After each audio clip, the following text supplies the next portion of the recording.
রায়পুরে জসিম হত্যা মামলায় সাবেক চেয়ারম্যান সহ ১১ আসামির জামিন নামঞ্জুর। বিস্তারিত থাকছে লক্ষ্মীপুর খবরে। লক্ষ্মীপুরের রায়পুরে কৃষক দল নেতা জসিমউদ্দিন ব্যাপারী হত্যা মামলায় সাবেক ইউপি চেয়ারম্যান গাজী মোস্তফা কামাল সহ এজাহারভুক্ত ১১ আসামির জামিন আবেদন নামঞ্জুর করেছেন আদালত। মঙ্গলবার ১৭ জুন দুপুরে জেলা ও দায়রা জজ মোহাম্মদ শাহিন উদ্দিন এই আদেশ দেন। পরে আদালতের নির্দেশে আসামিদের জেল হাজতে পাঠানো হয়। জেল হাজতে পাঠানো আসামিরা হলেন উত্তর চরবংশী ইউনিয়নের সাবেক chairman Gazi Mostafa Kamal, G M Shamim Gazi, Shafiq Rari, Shah Ali, Al Amin Dhali, Moktar Hossain, Saiz Uddin Khan, Masud Gazi ও রাসেল পাঠান সহ ১১ জন।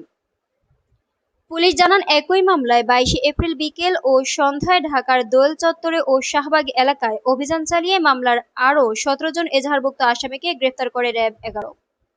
ওই সময় গ্রেফতারকৃত শাহাদাত গাজী, হানিফ দেওয়ান, ইমাম হোসেন গাজী, সোলেমান দেওয়ান, হারুন বকশী, তসলিম দেওয়ান, খিদির রারি, মিজান সর্দার, সিদ্দিক আলী দেওয়ান, মেসের আলী খাঁ, জাকির মুতাইদ, আব্দুল মান্নান গাজী, আবুল খায়ের গাজী, হানিফ গাজী সহ ১৭ জন। এজাহার ও স্থানীয় সূত্রে জানা গেছে, গত ৭ এপ্রিল লক্ষ্মীপুরে উত্তর চরবংশী ইউনিয়নের বিএনপির দুই প্রার্থীর মধ্যে সংঘর্ষ হয়। অভিযোগ তুলে ধরেন মামলার এজাহারে।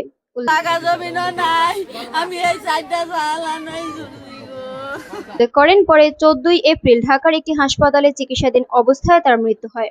নিহত জসিমের শরীর জুড়ে ধারালো অস্ত্র ও লাঠির আঘাতের চিহ্ন ছিল। এ ঘটনায় নিহতের বাবা ফজল করিম ব্যাপারী বাদী হয়ে ১৬ এপ্রিল রায়পুর থানায় একটি হত্যা মামলা দায়ের করেন। মামলায় উত্তর চরবংশী ইউনিয়নের সাবেক চেয়ারম্যান গাজী মোস্তফা কামাল সহ ১২৮ জনকে আসামি করা হয়। তারা সবাই রায়পুর উপজেলা উত্তর চরবংশী ইউনিয়নের বাসিন্দা এবং বিএনপি ও অঙ্গ সংগঠনের নেতাকর্মী ও সমর্থক হিসেবে পরিচিত। জানা গেছে, মাঝঘাট, মেঘনার চর এবং কাঁচাবাজার নিয়ন্ত্রণ নিয়ে উত্তেজনা চলছিল। ৭ এপ্রিল ওই সংঘর্ষে জি এম শামীম গাজীর অনুসারী স্পেন প্রবাসী বিএনপি কর্মী সাইজ উদ্দিন দেওয়ান ও নিহত হন। ফলে উক্ত ঘটনায় উভয় পক্ষের ২ জন নিহত হন এবং বেশ কয়েকজন আহত হন। রায়পুর সার্কেলের সহকারী পুলিশ সুপার জামিলুল হক বলেন, বর্তমানে রায়পুরের পরিস্থিতি সম্পূর্ণ নিয়ন্ত্রণে রয়েছে। সংঘর্ষ ও সহিংসতার ঘটনায় এ পর্যন্ত ২টি হত্যাকাণ্ড, যুক্তদের অনেককেই ইতিমধ্যে গ্রেফতার করা হয়েছে এবং আইন শৃঙ্খলা রক্ষায় নিয়মিত অভিযান ও নজরদারি অব্যাহত আছে।